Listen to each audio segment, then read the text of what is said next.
Now we're going to get to a rule called the quotient rule.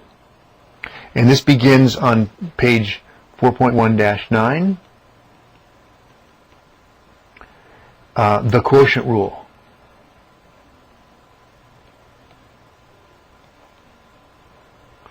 The quotient. Now, quotient means division, divided by. And typically when we see quotient, we might see a fraction bar. So we might consider something like, I'll use variables here, x to the fifth over x to the 2. X to the fifth over x squared. And the basic idea here is that when, oh, did I ever tell you this? Yeah, you know what I'm going to say. Okay. They have more meaning. So when we see x to the fifth over x to the 2, we don't divide 5 divided by 2. That's not what it's saying. 5 is not divided by 2. It's x to the fifth divided by x to the 2. So we have to remember the meaning of the exponent and expand. That's one way that we can do this. 5 factors of x up on top. 2 factors of x on the bottom in the denominator. And what's helpful to recognize here is that whenever we have common factors that can be divided out, they basically equal 1.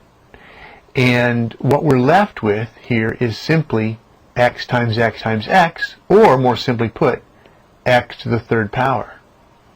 What we have done, and here's how we can think of it, is that we had 5 factors of x divided by 2 factors of x. We divided out 2 of those factors. Some say canceled out. I don't like to say that phrase. We divided out 2 of those factors, and we're left with 3. So it's like we had the 5 to start with, and we took away 2 of them, and we're left with 3. That suggests that this is the same as x to the 5 minus 2, x to the 3. And that's exactly how the quotient rule works. Very similar to the product rule where we add exponents, but this is the quotient rule, and we subtract top exponent minus bottom exponent. Okay? In general, it says this: x to the a over x to the b equals x to the a minus b. That's the general form of the quotient rule. So let's do some examples from that. I'm going to let's see. Yeah, I'll do example 7, and then I'm going to do example 8. They're actually the same example. Let me erase all this. We'll start on page 4.1-10. Example, what is that? 7a. It says we have x to the 8th over x to the 2. It is not x to the 4, by the way. It is not x to the 4. We're not dividing 8 by 2. That's not what it says. It's not 8 over 2. It's x to the 8th over x squared. And remember, exponents have, more meaning. So we're not looking at the value 8 divided by 2. We're looking instead at the meaning of this. That means 8 factors of x divided by 2 factors of x. In example 7, we're asked to actually write this out.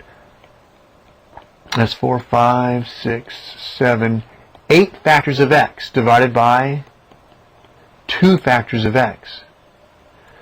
When we see common factors, numerator, denominator like that, they divide out to be 1. And let's see how many we have left. We have 1, 2, 3, 4, 5, 6 factors of x. And so we can write this as x to the 6th. That's how we conclude that problem. Now, that very same problem, example 8a, is using the rule. Now, I still want you to, even though I'm showing you both ways, I want you to do this set of exercises. So this is exercise 7 in the textbook. I want you to do those because it's cementing the meaning into your brain. And it's going to help you that when you don't remember what to do, you can always expand it if you don't remember the rule exactly that we're about to do here. So it's important to know how to do this expanded method. and then it's also important to know the rule, but the expanded method is like the foundation. That's the understanding, and you can always refer back to this if need be.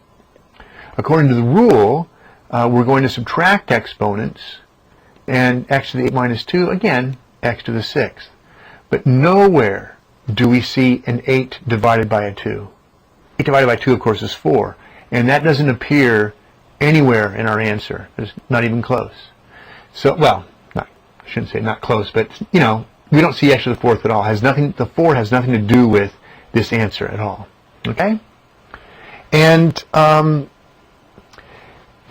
want to mention example 7c. I'm going to make this a slightly different color here. 7c says x to the 4th over x to the 4th. If we expand that, it's x times x times x times x over x times x times x times x. And each one of these becomes 1 because we have the same number in the numerator and denominator. We don't have any x's left over. That's just equal to 1. But watch this. This is the 8c part of it. X to the 4th over x to the 4th. Using the quotient rule where we subtract exponents, notice what we get here. Notice what we get. Yes, x to the 0, 4 minus 4. And what do we know about x to the 0? Or maybe I should say, notice that in one way, something divided by itself is 1. So this must also equal 1, which means x to the 0 equals 1. It's just one more way to show that x to the 0 power, 2 to the 0 power, doesn't matter what number you put in there, is equal to 1. All right? And that's a really important idea. It's kind of tough, but I trust that you can do it. Okay, there's a little bit more reading here on page 4.1-12, kind of helping you to emphasize this idea about x to the 0 equals 1, but also understanding, you know, more about the quotient rule. One more rule that we need to go over. I'm going to erase all of this. And remember, you can rewind or scroll back any part of this video if you need to see something a second or third time. Consider a fraction like 2/3 raised to the 4th power. Because, let's say it together this time. Ready? Exponents have more meaning than they have value. Not everybody was saying it with me. Come on, don't be embarrassed. Exponents have more meaning than they have value. That's right. So what does this 4 mean? That's right. It means 4 factors of 2/3. We're going to take 2/3 and multiply it times itself once and again, and a total of 4 of these factors. In the numerator, if we were not to actually multiply the numbers together, but 2 times 2 times 2 times 2 over 3 times 3 times 3 times 3, what we're looking at here is, on top, 2 to the 4th power. That's 4 factors of 2. And in the denominator, 3 to the 4th power. 4 factors of 3. Now, as a number, this ends up being, if you multiply it all out, 16 over 81. But that's not the important part of this example here. Instead, the important part is to recognize that initially we have a fraction times times itself, times itself, times itself. But it's the numerators that have the same factor. 4 factors of 2, 2 to the 4th. Here, 4 factors of 3, 3 to the 4th. There they are. And what that is suggesting is a distribution of exponents. It's this exponent is being distributed. We've seen distribution before with multiplication and addition, but now we have power exponent over a fraction, and this exponent 4 belongs to, in both the numerator, again, as an exponent, and the denominator. That 4 is actually distributed in. So 2 to the 4th over 3 to the 4th. I don't know if that's interesting or not, but it's a mathematical fact. So there you have it. Let's see what else. Oh, I said there's one. I said this was the last rule. I apologize. There was one more rule. But related to this rule here of this distribution, let's do a couple examples from example 9. And I'll just kind of cordon this off here. So we're going to look at now example 9, and this is on page 4.1-14. And let's see. Part A.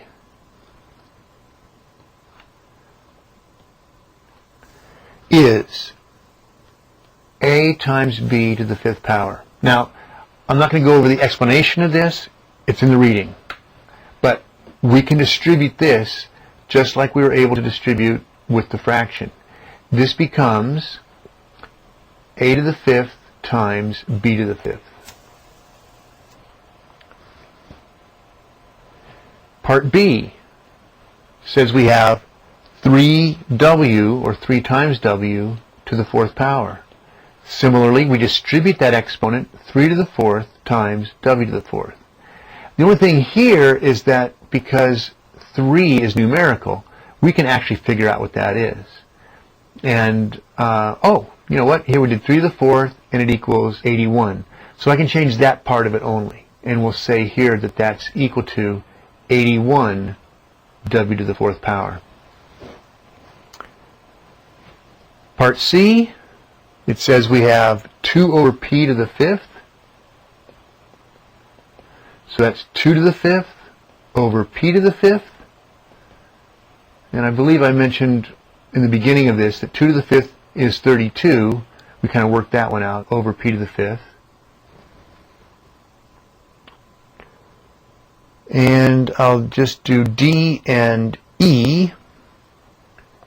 D says we have 7y, this is a big fraction here, 7y over w all to the power of 2. In this case, that power of 2 belongs to the 7, belongs to the y, and belongs to the w. So in this one, we get 7 to the 2 times y to the 2 over w to the 2. And just to complete, because we do have that 7 squared, we can make that 49 y squared over w squared. And let me do letter E, but not F. Letter E, I'll do it off to the side over here, says we have negative 2m, in parentheses, negative 2 times m, to the 3rd power. Now when we write this out, distribute the 3, I'm going to write it this way. The 3 is a power or an exponent of negative 2. And it's also an exponent of the m. Now notice with the negative 2, I kept that in parentheses because I want to check this out first of all and think about what negative 2 cubed is. Negative 2 cubed is negative 2 times negative 2 times negative 2. 3 factors of negative 2. And you might recall that when we have an odd number of negatives, there's 1, 2, 3 negatives, that the end result will also be negative.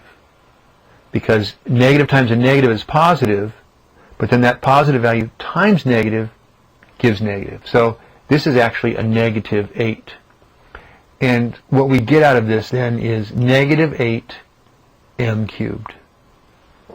If it had been negative 2 squared, it would have ended up being a positive 4 and been a positive number there. Okay?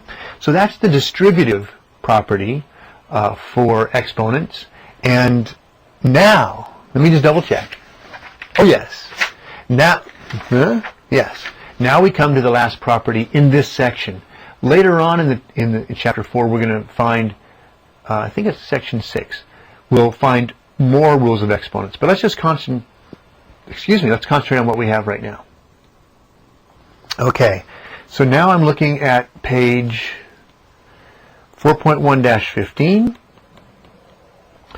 what is called the power rule of exponents. I don't think that, I made a new letter there. Power rule of exponents. And I'll give the generic form. It says x to the a then raised to the b is the same as x to the a times b. And you're thinking, wait a minute, why don't we add the exponents like we did before? Well, that was when we had x to the a times x to the b. Remember, that was the product rule. I'll do that off to the side again. X to the a times x to the b equals x to the a plus b. And this product rule is saying that we're going to actually multiply these exponents. In a sense, we have a as an exponent and b is also an exponent.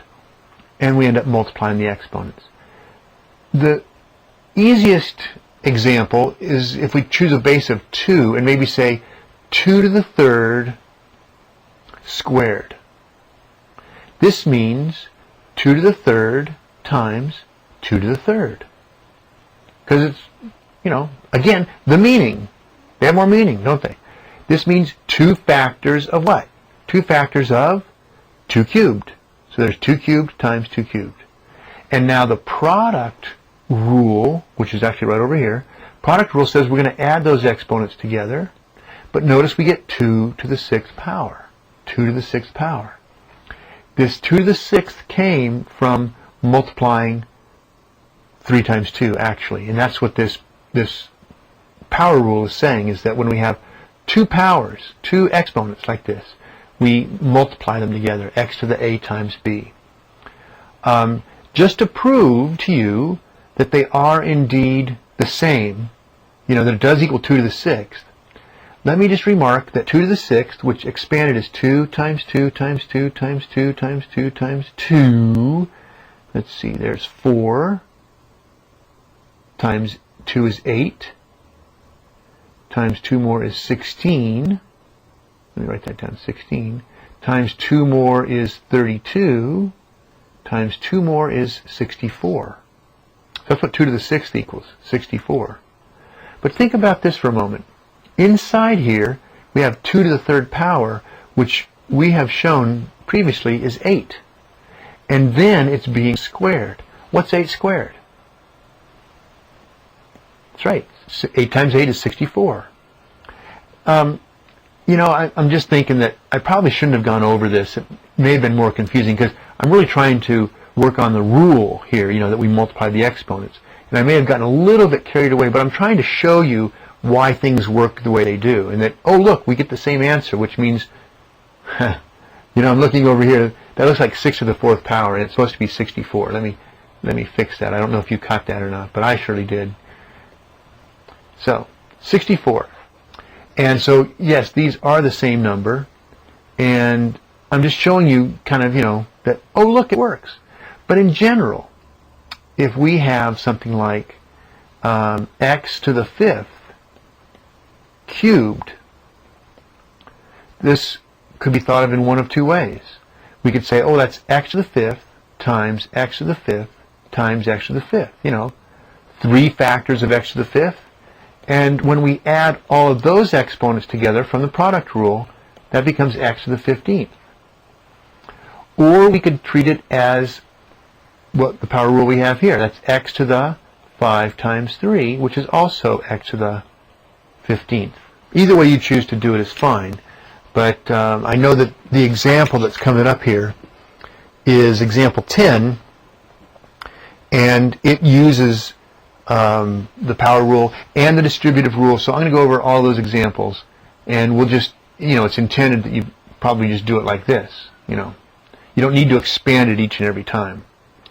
So hopefully I didn't go too far overboard. But let me erase all of this and start fresh with example 10. And this is found on page 4.1-16. A lot of pages in this section. Part A says that we have w to the 4th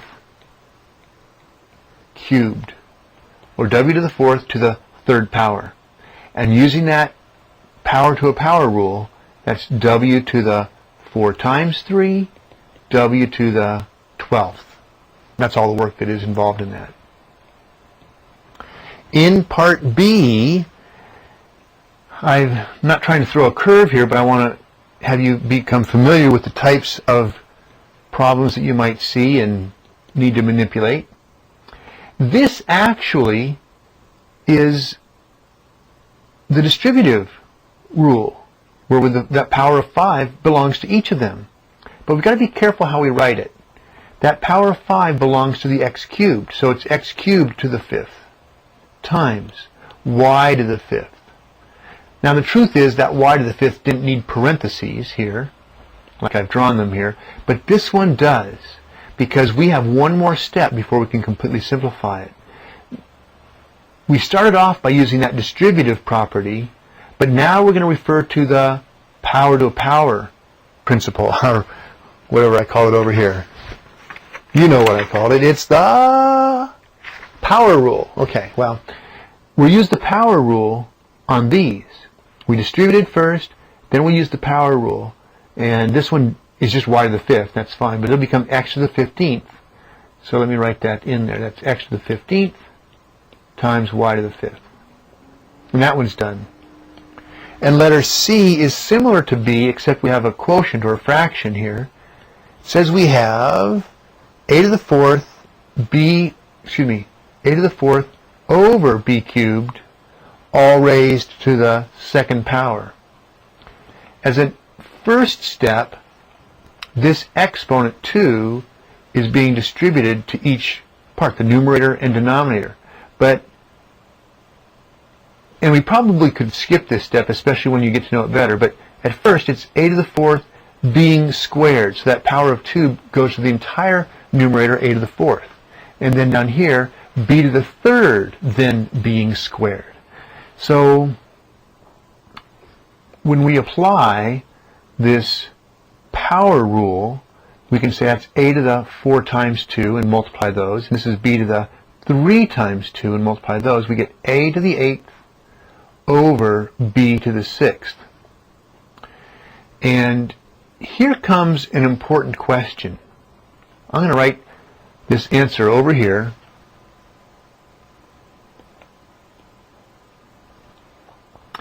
Can that now simplify using the quotient rule? Can that simplify using the quotient rule? You might remember is when we subtracted the exponents. Can we subtract 8 minus 6 here and get something to the power of 2? Do you have an answer for me? What's that? We can? Oh no, I heard more people saying we can't. We can't? Why can't we? Why can't we use that quotient rule? Exactly. These bases are not the same. This is an A base. This is a B base. Doesn't matter numerator or denominator. These bases, if they're not the same, we can't use the quotient rule. If we tried to expand them, there would be nothing to divide out because A and B do not become 1 like A over A does. A over B does not.